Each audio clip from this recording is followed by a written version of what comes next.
Hello வணக்கம். இது உங்கள் சிவி ஜோன். சொல்லணும் எப்படி இருக்கீங்க? இப்போ பார்த்தீங்கன்னா சாண்ட்ரா வந்துட்டு விஜய பார்வதி கிட்ட கம்முனதை தயவு செஞ்சு கண்ட்ரோல் பண்ண சொல்லு அப்படின்ற மாதிரி ஒரு விஷயத்தை வந்து சொல்லியிருக்காங்க. அதை தான் நம்ம பார்க்க போகிறோம். அதுக்கு முன்னாடி பார்க்குற எல்லாரும் நம்மளோட சேனலை சப்ஸ்கிரைப் பண்ணிட்டு பாருங்கள். இப்போ வாங்க அந்த வீடியோக்குள்ளே போகலாம். ஸோ திவ்யா கமருதீன் பயங்கரமான சண்டை வந்திருக்கும். காரணம் பார்த்தீங்கன்னா ஒன்றுமே இல்லை, திவ்யா தான் முழுக்க காரணம். ஏன்னா இவர் வந்து ஜாலியாக என்ன பண்ணிப்பா, அவங்க இல்லைன்ற ஒரு காரணத்துக்காக வைல்ட் கார்டு மேபி வந்தாங்கன்னா அவங்க சப்போஸ் இந்த திவ்யா மாதிரியே வந்துட்டு திடீர்னு கேப்டன் ஆகி நம்மளை டார்ச்சர் பண்ணாமல் இருந்தால் சரி, தலையாகி அப்படின்ற மாதிரி சொன்னார். அவ்வளோதான்.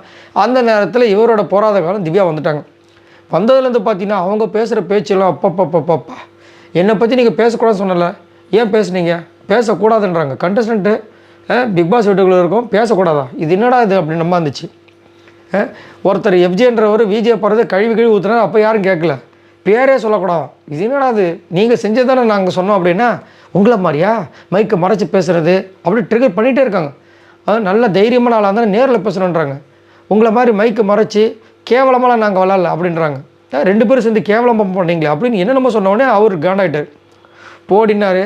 அப்புறம் அவங்க வந்து திரும்ப ட்ரிகர் பண்ணாங்க. மேலே அப்படி பார்த்து வாயில் கக்கா போயிட போகுது காக்கா அப்படின்ட்டார். இது அவங்களுக்கு செம்மையாக வந்து இதுவாகிட்டு வந்து அமித்கிட்ட சண்டை போடுறாங்க. அதுக்கப்புறம் அரோராவை கூப்பிட்றாங்க, ஆதிரை வராங்க, பயங்கர சண்டை ஆயிடுச்சு. இப்போ சாண்டா என்ன சொல்கிறாங்கன்னா விஜய் பார்வதிக்கிட்ட அவங்ககிட்ட தயவு செஞ்சு சொல்லு, கண்ட்ரோல் பண்ண சொல்லு. போடி வாடின்னு பேசிட்டான்.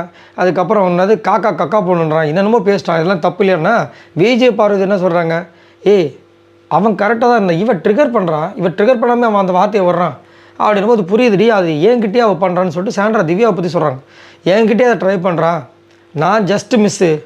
அது என்னன்னா இவன் இப்போ என்ன கேம் விளாட்றான்னா, நீ ஒரு கேம் முன்னாடி விளாடுவல, எல்லார்கிட்டையும் போய் சண்டை போட்டு ஸ்பாட் லைட்டு, அந்த கேமை விளாட்றான். இப்போ யாரோ அவன் மைண்டில் வந்துட்டு சொல்லியிருக்கான் போல, இந்த கேம் விளாடு நல்லா இருக்குன்னு பாவம் அப்படின்ற மாதிரி சொல்லும்போது இவங்க டென்ஷன் ஆகிட்டாங்க.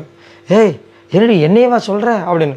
இல்லடி அந்த மாதிரி நீ பண்ணல, அதுக்காக சொல்கிறேன் அப்படிங்கும்போது, நான்லாம் சும்மா கிடையாது, சும்மா போய் எல்லார்கிட்டையும் சண்டை போகிறதுக்கு வந்த சண்டையை விட மாட்டேன், யாரோட சண்டைக்கு போக மாட்டேன்ற மாதிரி சொல்கிறாங்க. ஸோ இவங்களே இவ்வளோ தூரம் பேசுகிறாங்க, உள்ளே இருக்கிறவங்களும் பேசுகிறாங்கன்னா கண்டிப்பாக வந்துட்டு விஜய் சேதுபதியும் பேசுவார். அவங்க பேசலனாலும் பேசுவார். ஏன்னா அந்த அளவுக்கு வந்து பேசி வச்சுருக்கா நம்ம கம்முறுது. இதெல்லாம் கொஞ்சம் ஓவர் தான், கக்கா போயிடும். இதெல்லாம் என்ன வார்த்தைகள், ஏன் இப்படி போடின்னு சொல்கிறத கூட போன வாட்டியும் வந்து சொன்னார். ஆனால் அதுக்கு அவங்க ஏதோ பண்ணியிருக்காங்க. இந்த வாட்டியும் வந்துட்டு நிறைய ட்ரிகர்லாம் பண்ணியிருக்காங்க. அது மட்டும் இல்லை, எனக்கு இன்னொரு ஒரு வருத்தம் என்னென்னா, போடின்னு சொன்னதும் தப்பு தான், அதுக்கப்புறம் அந்த கக்கா போயிட்டு சொல்கிறதும் தப்பு தான். ஆனால் அதே திவ்யா வந்துட்டு விஜய் பார்வதியை அந்த குப்பை தொட்டியில் போட்டு அமுக்கணும், பக்கவாதம் வந்துடும், இப்படிலாம் சொல்லும்போதெல்லாம் இனிச்சது இது மட்டும் கசக்குதாமான்ற மாதிரி இருந்துச்சு. ஸோ இதை பற்றி உங்களோட கருத்துக்களை சொல்லுங்கள். பாய் நண்பர்களே.